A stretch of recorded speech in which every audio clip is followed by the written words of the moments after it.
नमस्कार, आप सभी का बहुत स्वागत है। आप IBC24 के डिजिटल प्लेटफॉर्म पर जुड़े हुए हैं।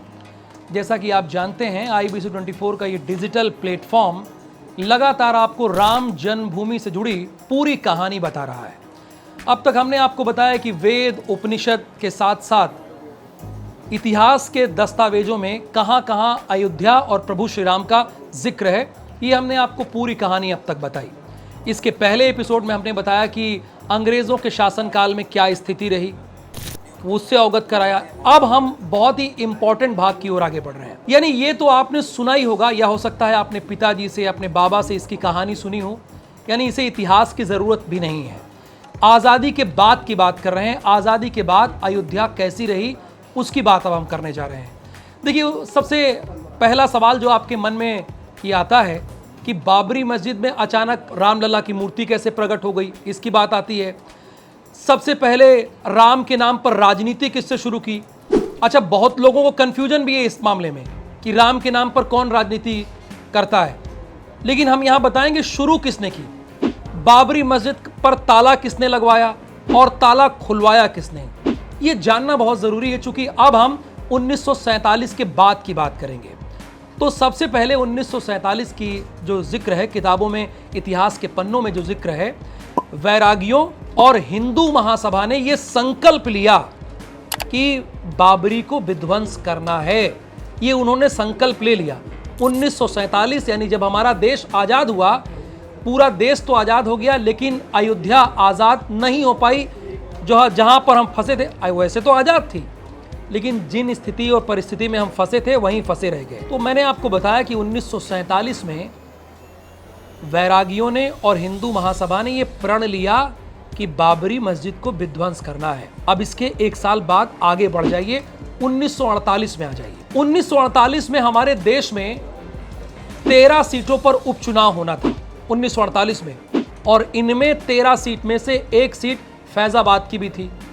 फैजाबाद वही जिला है जिसे आज आप अयोध्या कहते हैं, वो फैजाबाद इसके पहले हुआ करती थी। 1-2 साल पहले भी आपको ये पता होगा, दस्तावेजों में इस बात का जिक्र है। अच्छा, चुनाव जो है समाजवादी पार्टी के नेता थे नरेंद्र देव, उनके बीच हो रहा था, और कांग्रेस के बाबा राघव दास के बीच हो रहा था। ये चुनाव बड़ा दिलचस्प था। कांग्रेस को ये चुनाव हर हाल में जीतना था, और कड़ी टक्कर आचार्य नरेंद्र देव दे रहे थे, जो कि समाजवादी नेता थे, समाजवादी विचारधारा के थे। अब देखिए, 47 में जो मैंने आपको बात बताई, 48 में इसी चुनाव में सबसे पहले ये जिक्र हुआ कि राम मंदिर को विरोधियों से मुक्त कराना है, और ये बात बाबा राघव दास ने कही। अब बाबा राघव दास कौन है आप बताइए, मैंने थोड़ी देर पहले बताया। बाबा राघव दास कांग्रेस के कैंडिडेट थे, जो अपना चुनाव बहुत ही बारीकी अंतर से जीते थे। हालांकि आचार्य नरेंद्र देव के खिलाफ कड़ी टक्कर थी, लेकिन जो दस्तावेजों में जिक्र है कि कांग्रेस यहां पर 1312 यानी 1312 मतों से अपना चुनाव जीत जाती है। यानी बाबा राघवदास फैजाबाद से, जो अभी अयोध्या है, वहां से लोकसभा के सांसद हो जाते हैं। तो सबसे पहले राम के नाम पर राजनीति किसने शुरू की, इसका जवाब आपको मिल गया आपको जवाब।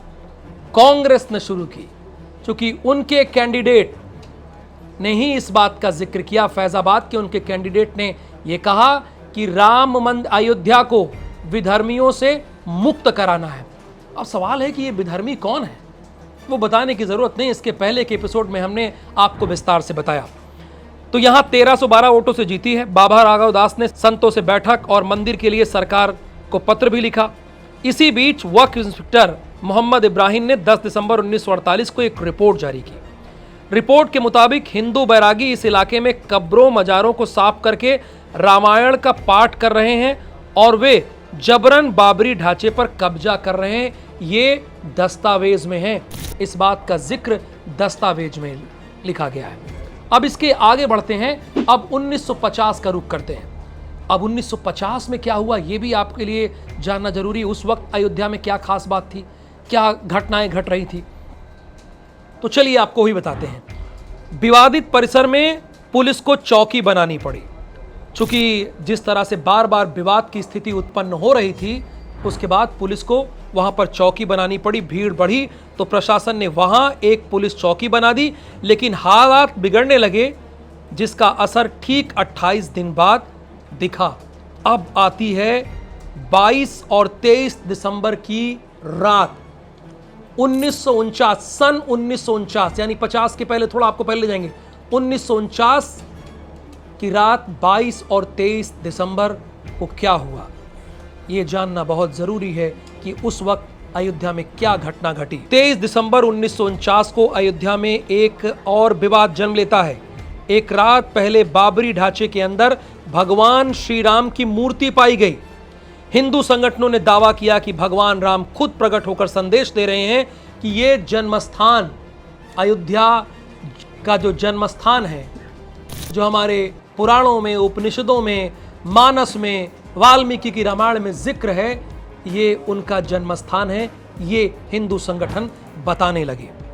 मुस्लिम पक्ष की शिकायत पर दर्ज एफआईआर में अभिराम दास समेत 50 से 60 अज्ञात लोगों के खिलाफ आईपीसी की धारा के तहत 147, 448, 295 के तहत मामला दर्ज हुआ। और इसके बाद देश के पहले प्रधानमंत्री जवाहरलाल नेहरू ने उत्तर प्रदेश के तत्कालीन मुख्यमंत्री, और ये आपको जानना भी चाहिए कि उस वक्त के पहले मुख्यमंत्री गोविंद बल्लभ पंत को तार लिखा। देखिए, पत्र का जमाना नहीं था, तार लिखा था, यानी 24 घंटे के अंदर उनको पहुंच जाए।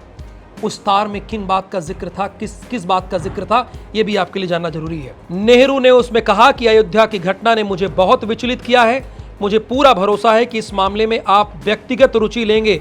जो हालात हैं उससे खतरनाक मिसाल कायम की जा रही है, जिसका परिणाम अच्छा नहीं होगा। ये गोविंद बल्लभ पंत को जवाहरलाल नेहरू ने कहा कि आप इस मामले में व्यक्तिगत रुचि लीजिए, क्योंकि जिस तरह की स्थिति उत्पन्न, यानी जवाहरलाल नेहरू भाप गए थे कि यहां पर हालात अब सुधरेंगे नहीं, अब बिगड़ेंगे। अब एक सबसे महत्वपूर्ण बात, कोर्ट ने बाबरी ढांचे पर ताला कब लगवाया, ये सबके मन में सवाल आना चाहिए कि कब लगवाया, तो इसकी भी जानकारी आपको होनी चाहिए। 29 दिसंबर को फैजाबाद कोर्ट के अतिरिक्त सिटी मजिस्ट्रेट मार्कंडेय सिंह ने विवादित ढांचे को सीआरपीसी 1898 सेक्शन 445 के तहत कुर्क किया।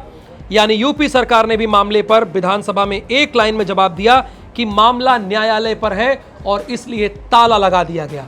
तो इसका जवाब आपको मिला कि बाबरी मस्जिद पर ताला कब लगाया गया, इसका जवाब आपके पास आ गया। अब श्री राम की, यानी अयोध्या की पूरी कहानी में थोड़ा आगे बढ़ते हैं। अब आते हैं 1977। 1977 में जनसंघ ने इसे प्रमुख मुद्दा बनाया। यानी पहले शुरुआत कांग्रेस ने की और उसके बाद 1977 में जनसंघ ने इसे प्रमुख तौर पर मुद्दा बनाया चुनाव में। 1977 में जनता पार्टी ने जब गठबंधन सरकार बनाई तो कई मुद्दों ने तूल पकड़ा, लेकिन 3 साल में ही सरकार गिर गई और इंदिरा गांधी की सरकार फिर से आ गई। यानी इंदिरा गांधी देश के प्रधानमंत्री एक बार फिर से बन गई। इसी समय संघ परिवार ने मंदिर की मांग पर हिंदुओं को एकजुट करने की रणनीति बनाई। इसमें यानी इसी समय पर इस बात का निर्णय लिया गया कि अब जनसंघ का जो प्रमुख मुद्दा होगा वो मंदिर होगा और इसके लिए एकजुट करना पड़ा।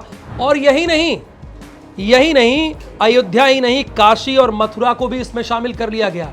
यानी अयोध्या को तो शामिल किया गया, काशी और मथुरा को भी शामिल कर लिया जनसंघ ने अपने एजेंडे में। अब इसके बाद राम जन्मभूमि मुक्ति यात्रा समिति ने यात्रा निकाली। 27 जुलाई 1984 को हिंदुओं की तरफ से राम जन्मभूमि मुक्ति यज्ञ समिति बनाई गई। ये रथ अयोध्या से दिल्ली पहुंचा और इसी समय इंदिरा गांधी की हत्या हो गई, जिसके कारण इस यात्रा को रद्द कर दिया गया, आगे नहीं बढ़ पाई, क्योंकि देश के तत्कालीन प्रधानमंत्री इंदिरा गांधी की हत्या कर दी गई थी। अब आगे बढ़ते हैं। अब 80 के दशक में क्या हुआ?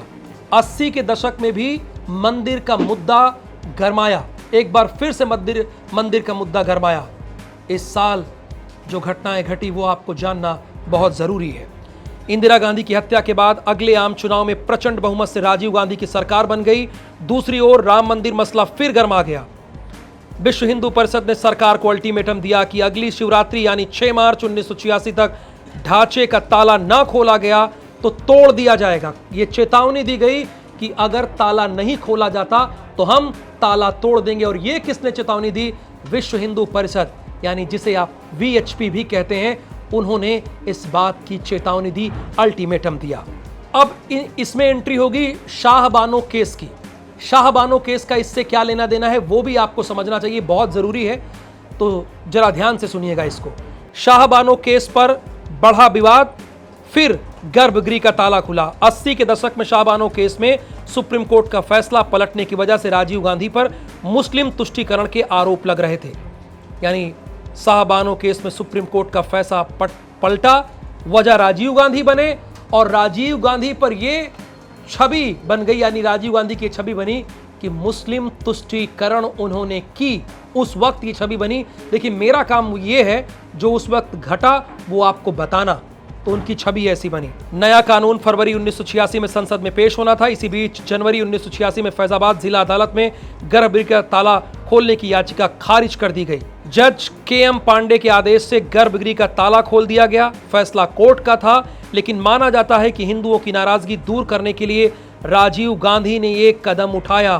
तो ताला किसने खुलवाया? जो बार बार कांग्रेस कहती है, इसी घटना के आधार पर कहती है कि राजीव गांधी ने ही ताले को खुलवाया। तो ये बहुत ही दिलचस्प बात है, ये भी आपको जानना चाहिए, उस वक्त की बात है। अब थोड़ा आगे बढ़ते हैं और रथ यात्रा के साथ राम मंदिर आंदोलन की नई शुरुआत हुई है। यानी रथ यात्रा के साथ राम मंदिर की जो नई शुरुआत हुई है, अब बात उसकी, यहां से कहानी बहुत दिलचस्प हो जाती है।